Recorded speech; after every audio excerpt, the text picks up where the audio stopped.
Bismillahirrahmanirrahim. Assalamualaikum warahmatullahi wabarakatuh. Sahabat Yuin, teman-teman Yuin, bunda-bunda dimanapun kalian berada, gimana kabar kalian? Masihkah kita bertahan untuk di rumah saja? Iyalah, kita harus tetap berada di rumah aja, tapi kita jangan hanya diam dan mager aja, lakukan kegiatan hal-hal yang positif ya. Oke, di kesempatan kali ini sambil di rumah aja, Yuin mau sedikit menyampaikan nih mengenai tentang terutama untuk orang tua ya yang lagi pada diserang emosinya karena melihat tingkah laku anak atau karena bosen juga, jadinya ada hal-hal yang menyebabkan kita sebagai orang tua itu kurang terkontrol emosinya gitu ya. Nah di sini Yuin mau bahas mengenai marah yang baik terhadap si anak ya bunda ya ayah ya. Jadi kalau kita marah, nggak boleh dong sembarangan marah kepada putra-putri kita, nanti akan berdampak buruk. Nah, di sini Yuin akan bahas mengenai marah yang baik terhadap si anak. Oke, tonton ya.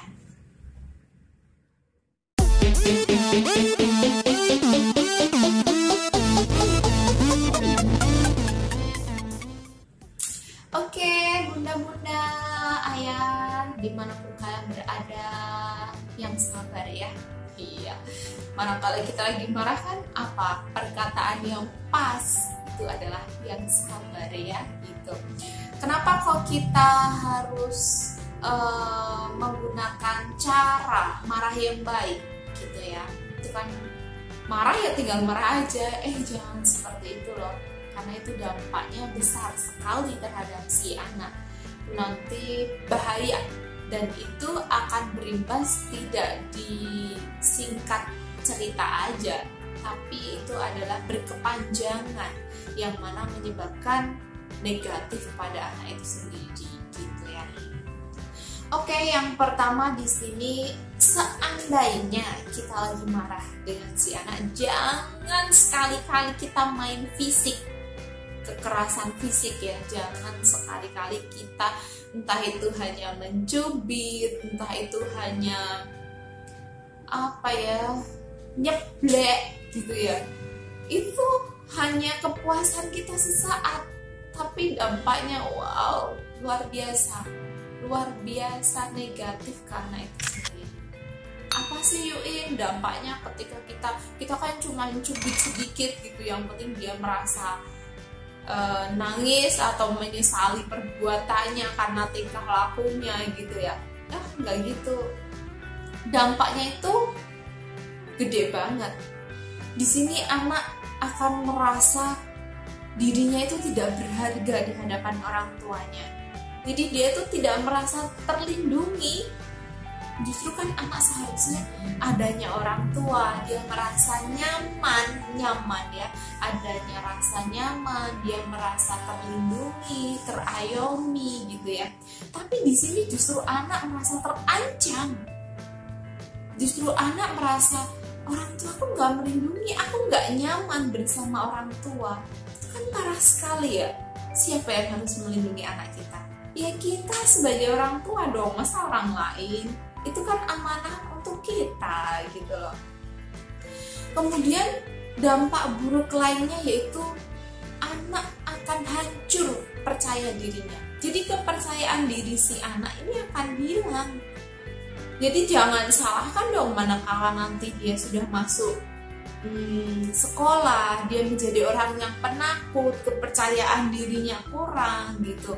Nanti orang tua bingung sendiri. Ini anakku dia pemalu banget, dia penakut banget, dia seperti itu. Yang ada kita hanya mencari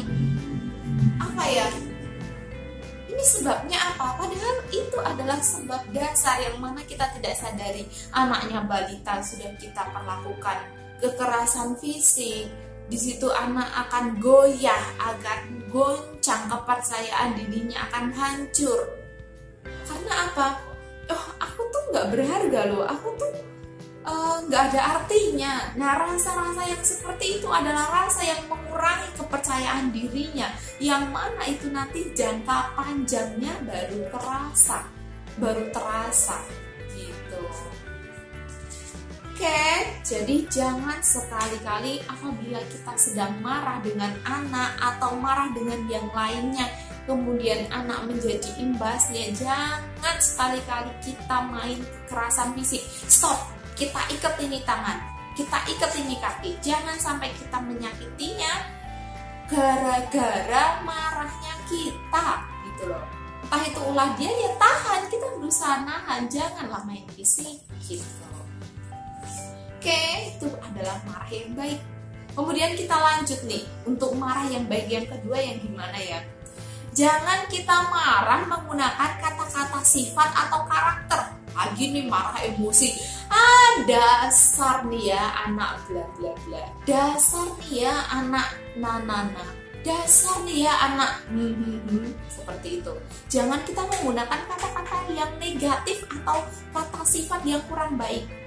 Sebisa mungkin kita kalau marah tetap bertutur kata yang baik. Ya nggak bisa lah yuk mau marah kok suruh tutur kata yang baik. Bisa, itu adalah dari kebiasaan kita. Cobalah kita marah, kita udah masak ya bunda, misalkan kita udah masak capek-capek ya kan, kita taruh di mangkok, kemudian ternyata anak itu menjatuhkan mangkok itu dan tumpah semuanya. Spontan otomatis kita marah, spontan kita ingin mengata-ngatakan anak itu. Cobalah kita latih. Ya Allah, anak soleh, anak baik, anak pinter. Itu kata-kata yang kita bisa luapkan, sebenarnya itu emosi ya, tapi kita tetap meluapkan dengan kata-kata yang positif, yang baik. Karena di sini kita harus meyakini bahwasanya perkataan itu adalah doa. Jadi kalau kita tetap bisa kontrol nih mulut, kontrol nih perkataan yang baik, dan insya Allah itu nanti juga akan menjadi perkataan yang baik pula. Jadilah, tolong sekarang kita mulai detik ini kita belajar ya, belajar menjaga tutur kata gitu. Sebenarnya lidah itu memang tak bertulang sih, tapi kalau kita tidak bisa mengontrol, ya itu akan menjadi doa yang buruk selamanya, karena itu kebiasaan ya. Jadi kita latih, kita biasakan, kita kendalikan untuk menjadi tutur kata atau kebiasaan yang baik. Seperti itu ya bunda ya. Oke, kita lanjut ya di marah yang baik yang ketiga. Di sini yaitu jangan cuekin anak saat marah. Jangan cuekin anak saat marah. Terkadang kita ada nih ya orang tua yang manakala kita sedang marah, ya udahlah kalau kamu anak nggak perlu dibilangin, kita cuma diem aja ya, kita cuma diem. Jadi tiba-tiba anak datang, anak ngomong, anak nyapa, mama, kita cuma diem. Kadang cuma kita mama, mama, mama ini mau ini. Kita menampakkan rasa marah kita kepada anak boleh, tapi jangan diamkan anak. Karena kalau mendiamkan anak, itu akan membentuk rasa di dalam diri si anak itu empati yang hilang. Jadi anak itu akan pupus rasa empatinya. Rasa empatinya itu akan ya terhapuskan gitu loh. Anak akan cuek, anak akan mencontoh kita. Bahkan nanti ketika anak sudah dewasa awal, remaja awal, anak bisa loh balas itu ke kita. Manakala kita buat kesalahan atau tidak pas dengan keinginannya, anak akan diam. Kemudian kita sapa, nak, mama mau.